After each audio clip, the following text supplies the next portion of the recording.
Fala pessoal, tudo bem? Começando aqui mais um vídeo aqui no canal Miguel Fortunato, Futebol Internacional.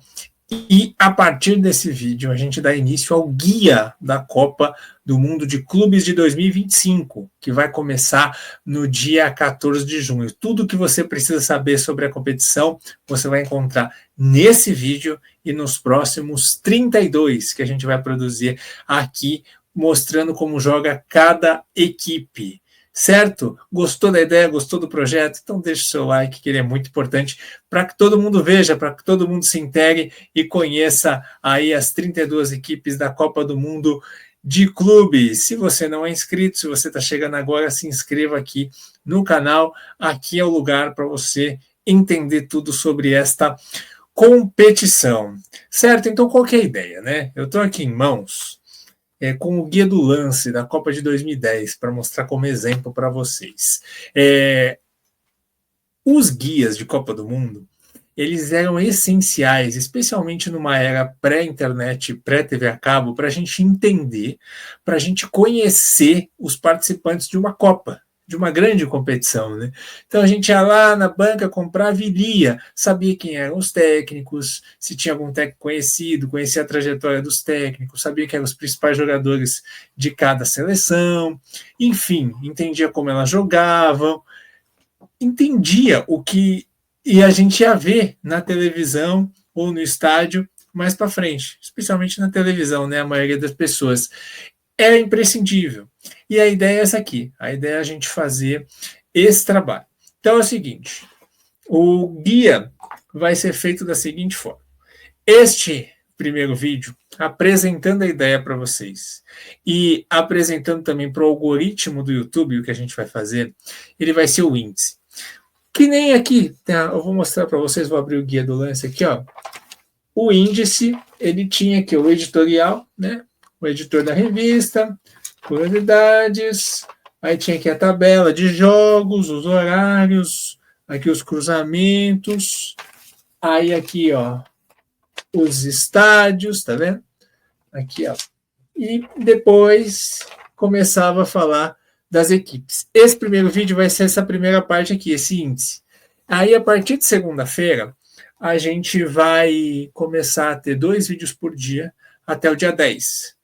Mostrando como jogam, quem são os principais destaques, ali pontos fortes e pontos fracos taticamente, como é que foi a temporada de cada um dos 32 participantes, certo? Essa é a ideia e é assim que a gente vai.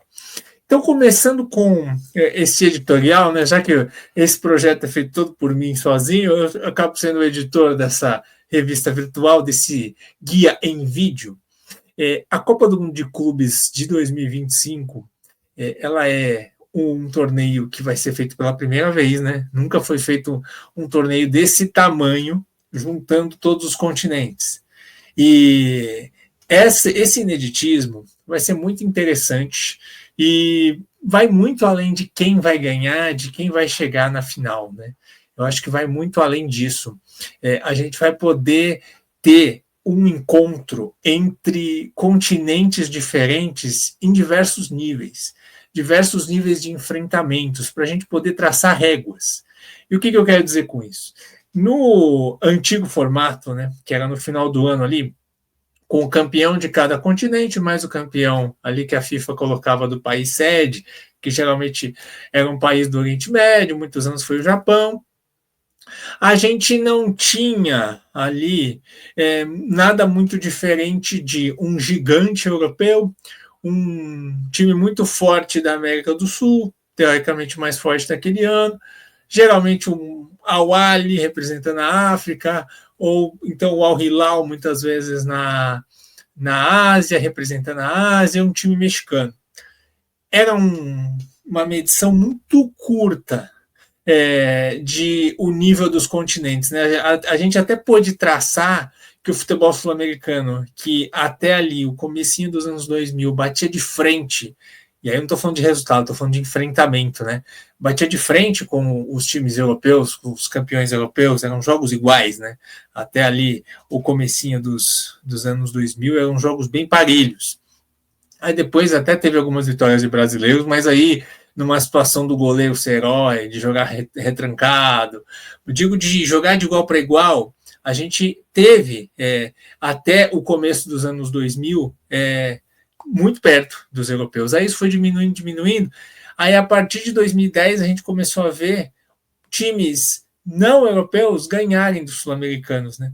E está muito equilibrado. Basicamente, um ano o sul-americano vai para a final, no outro ano não, nesse antigo formato, né? Virou Copa Intercontinental no ano passado, em 2024, e o Botafogo caiu na primeira fase, porque os times sul-americanos foram rebaixados mais uma fase, né? Agora tem que jogar 2 jogos para chegar na final daquele torneio. Então a gente viu que pariu, mas era uma régua só de campeões. Agora a gente tem diferentes níveis, né? A gente não tem só o campeão europeu, a gente tem 12 europeus. A gente vai poder ver não só como é o Real Madrid contra as equipes dos outros continentes, mas também a gente vai poder medir a régua do Salzburg. Como é que é o Red Bull Salzburg, que foi um dos piores times da fase de Liga da Champions, contra times de outros continentes? Será que é superior? Será que dá jogo? Será que é inferior? Como é que vai ser o Porto jogando, por exemplo, contra o Palmeiras? Como é que vai ser o Benfica jogando contra um Boca Juniors? Esse tipo de enfrentamento, Borussia Dortmund, vai ser muito interessante de ver, e até mesmo nos outros continentes. A gente vê o Al-Ahly fazendo o jogo duro, mas os outros africanos, e o Wydad, e o Esperance, e o Mamelodi, eles também vão conseguir fazer jogo duro?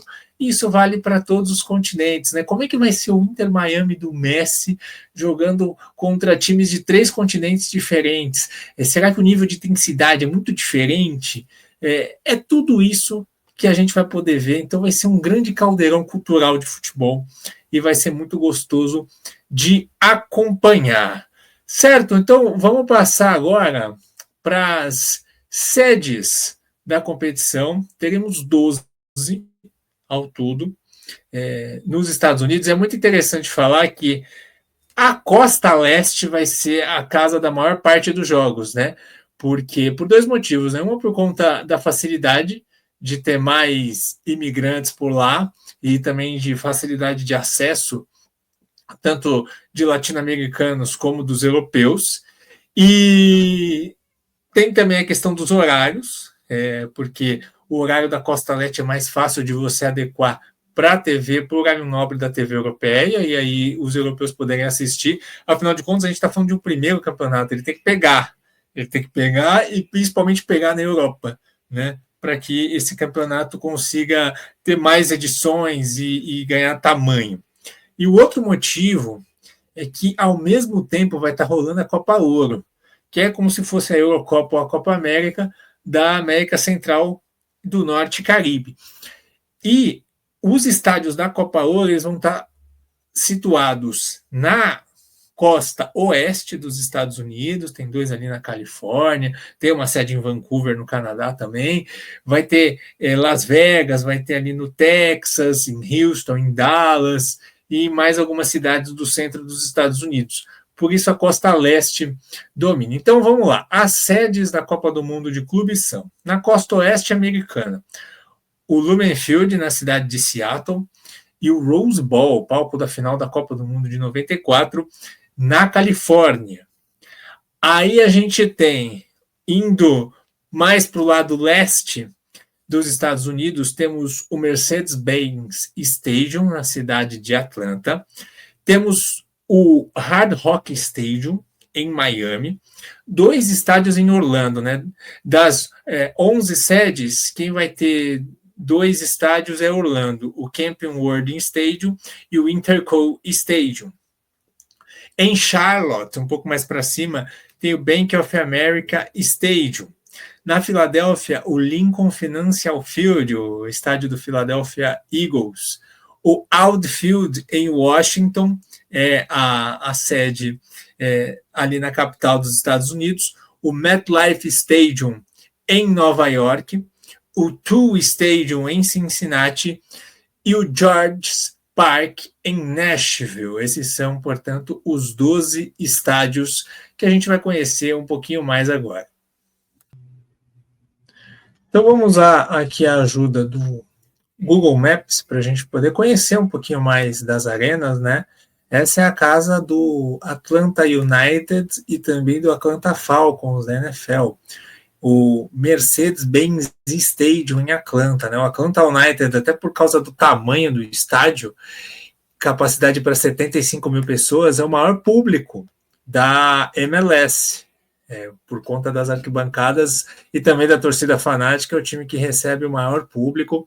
Esse estádio maravilhoso que tem teto retrátil e que tem também um telão de 360 graus, ele vai receber 3 jogos na primeira fase, mais um jogo nas oitavas de final, 2 jogos nas oitavas de final, perdão, e um jogo nas quartas de final na competição. Nenhum brasileiro vai jogar em Atlanta, pelo menos na primeira fase.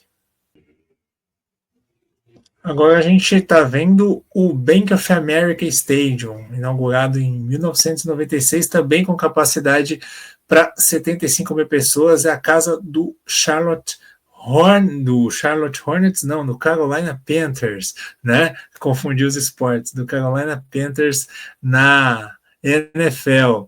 Tá aqui, ó, aí as cadeiras, a arquibancada, um estádio lindo também, que vai ser aí a casa de jogos na Copa do Mundo de Clubes. Serão 2 jogos na primeira fase, o jogo do Real Madrid com o Pachuca, Benfica com o Bayern, e 2 jogos nas oitavas de final. Agora a gente usa aí a tomada aérea do Google Maps para conhecer o Chick-L Stadium em Cincinnati, estádio com capacidade para 26 mil pessoas, inaugurado em 2021. Ele é a casa do FC Cincinnati e também é um estádio onde a seleção feminina dos Estados Unidos joga bastante. Aí é um estádio moderno, com arquibancadas cobertas. A gente vê aqui, ó, na tomada, bonitão. Ele vai receber jogos da primeira fase da Copa do Mundo de Clubes, né, como Bayern e Auckland, Pachuca e Salzburg, Mamelodi Dortmund, Borussia e Ulsan. Jogos com menos apelo de público serão aí utilizados em Cincinnati. Seguimos com o Rose Bowl, o palco da final da Copa de 1994, o palco do Tetra, localizado na cidade de Pasadena, na Califórnia. Esse estádio, ele fica a 17 quilômetros do centro de Los Angeles. Então, para quem for nos jogos, estiver em Los Angeles, é bem pertinho. Aí a gente dá um panorama aqui, ó, é um estádio inaugurado em 1922, então ele tem uma pegada bem diferente. Obviamente ele já foi reformado, mas tem uma aura gigantesca, né? Utilizado também muito por futebol americano universitário.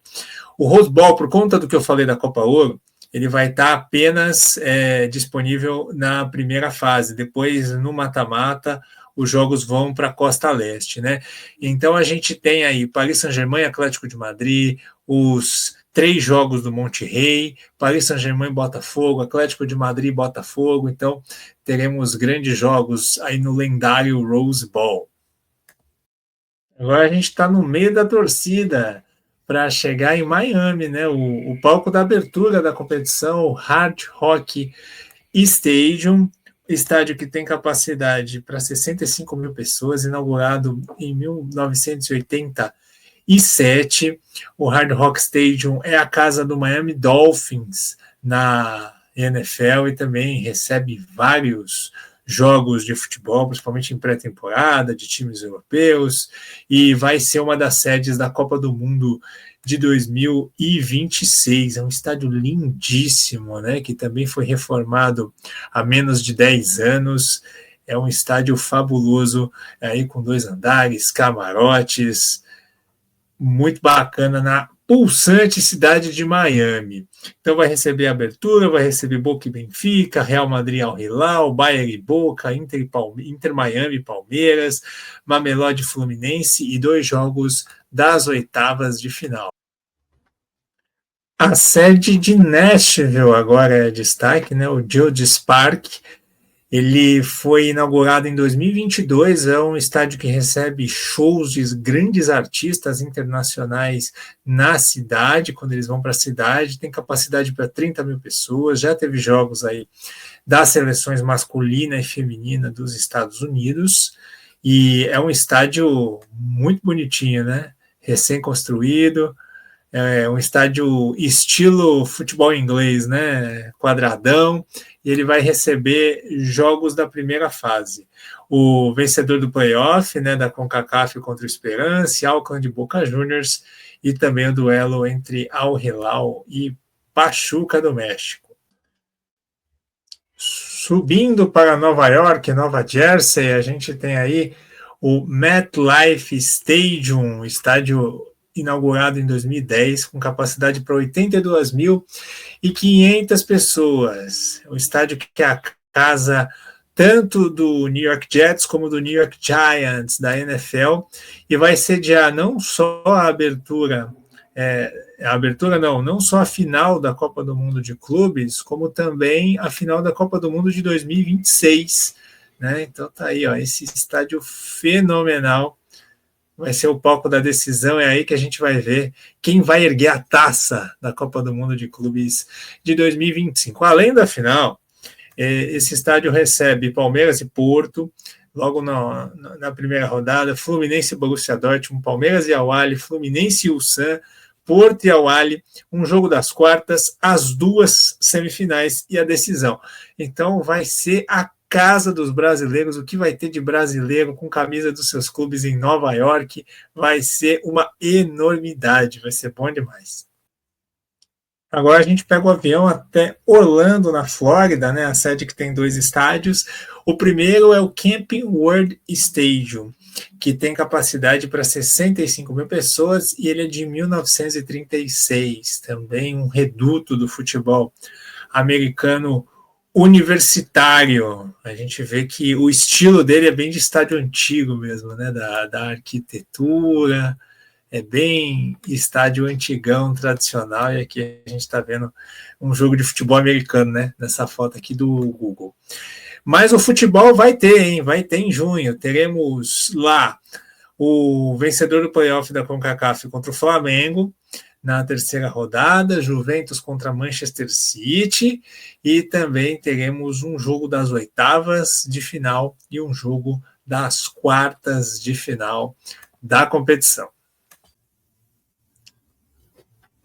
Ali pertinho, com capacidade para 25 mil pessoas, esse estádio inaugurado em 2017, que é a casa do Orlando City, também do Orlando Pride, o Inter-Eco Stadium, estádio moderno, que recebe partidas de futebol e vai receber 2 na Copa do Mundo de Clubes. O Ulsan, da Coreia do Sul, e Mamelodi, Benfica e Auckland.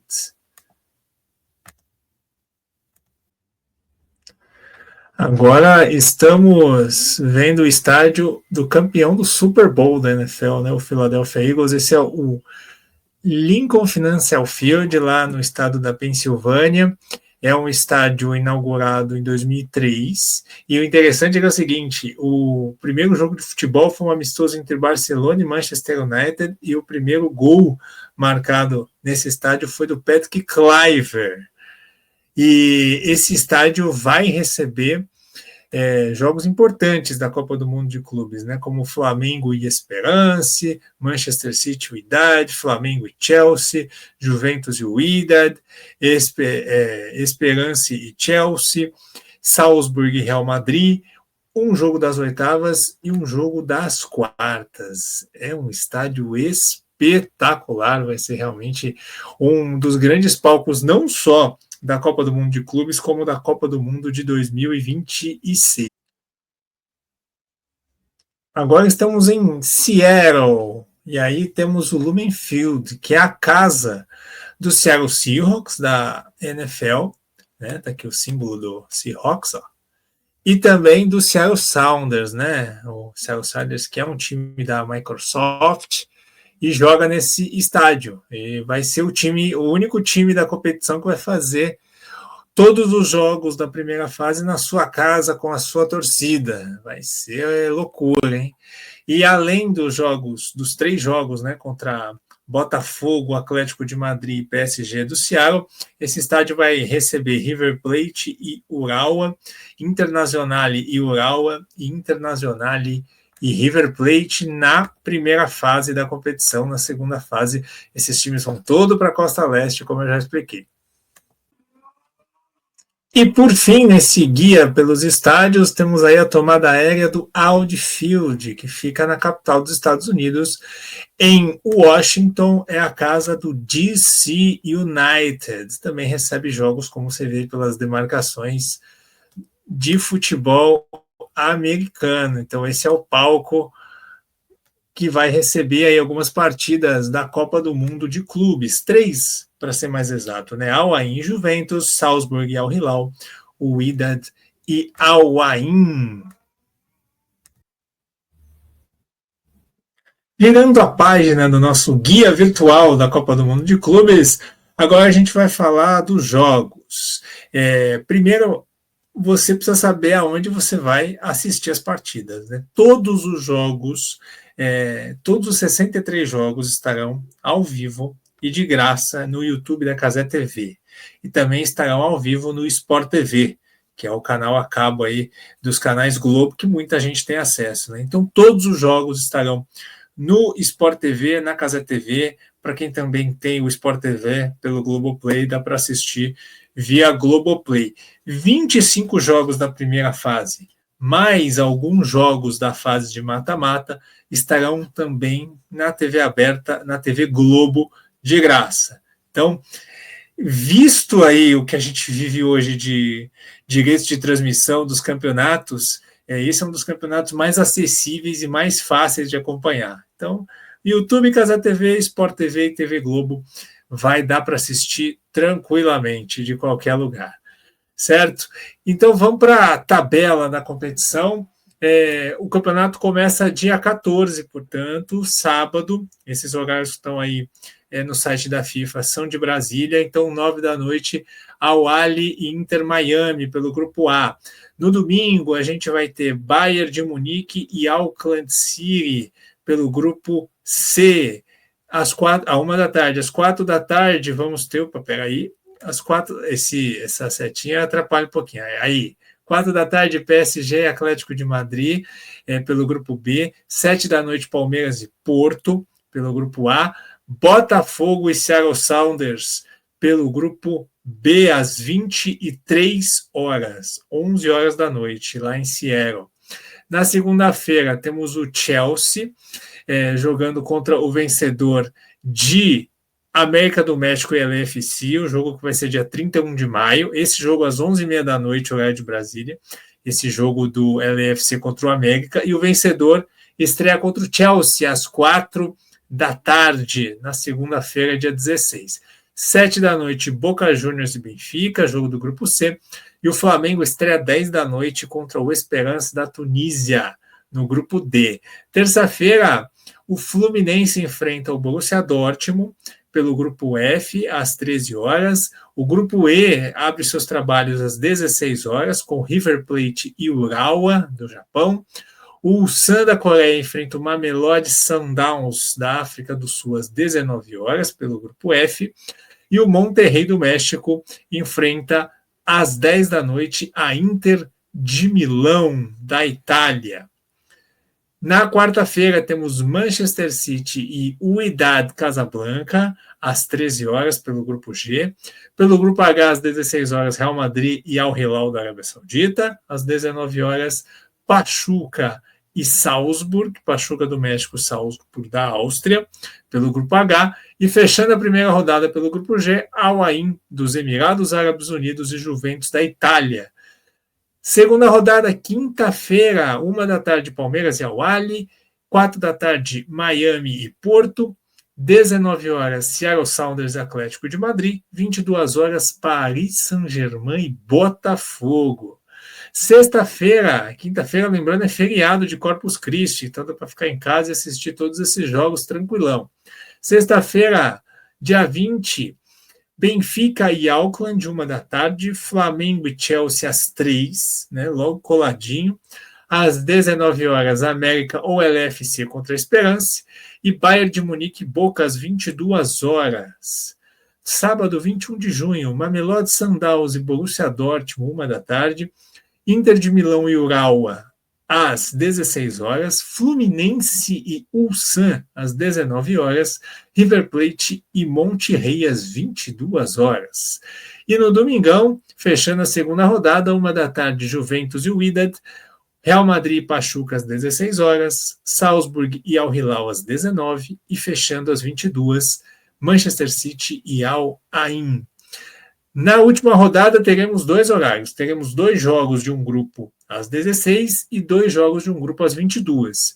Então, na segunda-feira tem 4h o fechamento do grupo B, com Seattle e PSG, Atlético de Madrid e Botafogo, e o fechamento do grupo A às 22 horas com Miami e Palmeiras, Porto e Al-Ahly. Na terça-feira, o fechamento do grupo C às 4h, Auckland e Boca, Bayern contra Benfica, e o fechamento do grupo D à noite, LAFC ou América contra Flamengo, às 22 horas, mesmo horário de Esperance e Chelsea. Na quarta, tem às 4h, Borussia e Ulsan, Mamelodi e Fluminense, pelo grupo F, né, encerrando o grupo F, e encerrando o grupo E mais tarde, Inter e River Plate, Inter de Milão e River Plate, Urawa e Monterrey. E fechando a primeira fase, temos na quinta-feira, 4h, o clássico Juventus e Manchester City, mesmo horário de Wydad e Al Ain, e Al Hilal contra Pachuca, às 22 horas, mesmo horário de Red Bull Salzburg e Real Madrid. As oitavas de final começam no sábado. No sábado, é interessante aqui falar, sábado as oitavas de final e domingo vão ter horários de 13 e 17 horas. Então, o primeiro do A contra o segundo do B no sábado, o primeiro do C contra o segundo do D mais tarde no sábado. No domingo, o primeiro do B contra o segundo do A, o B, grupo do Botafogo, o A, grupo do Palmeiras. Primeiro do D, grupo do Flamengo, contra o segundo do C, às 17 horas. Já na segunda, muda os horários. 4h é o primeiro jogo, primeiro do E com o segundo do F, e primeiro do G contra segundo do H, às 22 horas, assim como na terça, que de tarde tem primeiro do H contra segundo do G, primeiro do F contra segundo do E. As quartas de final vão ser sexta e sábado, 4 e 5 de julho. 4 de julho, dia da independência dos Estados Unidos. Imagina a festa que não vai ser, né? Um jogo às 4h e um jogo às 22. E teremos aí, no sábado, um jogo 1h e um jogo às 17 horas. As semifinais vão ser disputadas uma na terça, fica descendo toda hora esse quadradinho aqui do site, mas a gente vai se acertando, né? Uma na terça e uma na quarta, ambas às 16 horas, as duas no MetLife, e a final também domingo, às 4h no MetLife. Falando de caminho até a final, né? Então, você entendeu, o primeiro do A pega o segundo do B e vice-versa, então os times enfrentam o grupo do lado. Aí nas quartas de final, o primeiro colocado do grupo A vai enfrentar, se ele passar nas oitavas, ele enfrenta o primeiro do grupo C contra o segundo do grupo D, enfim, e por aí vai. Então, Palmeiras e Botafogo podem se enfrentar logo nas oitavas de final, enquanto que o Flamengo pode enfrentar nas quartas de final ou Palmeiras ou Botafogo, e o Fluminense só pode enfrentar algum dos brasileiros nas semifinais. Então é isso. Esse foi aí o início deste guia em vídeo. A gente transformou a revista, que geralmente as editoras faziam, em série de vídeos. Esse é o início, mostrando como vai ser a competição.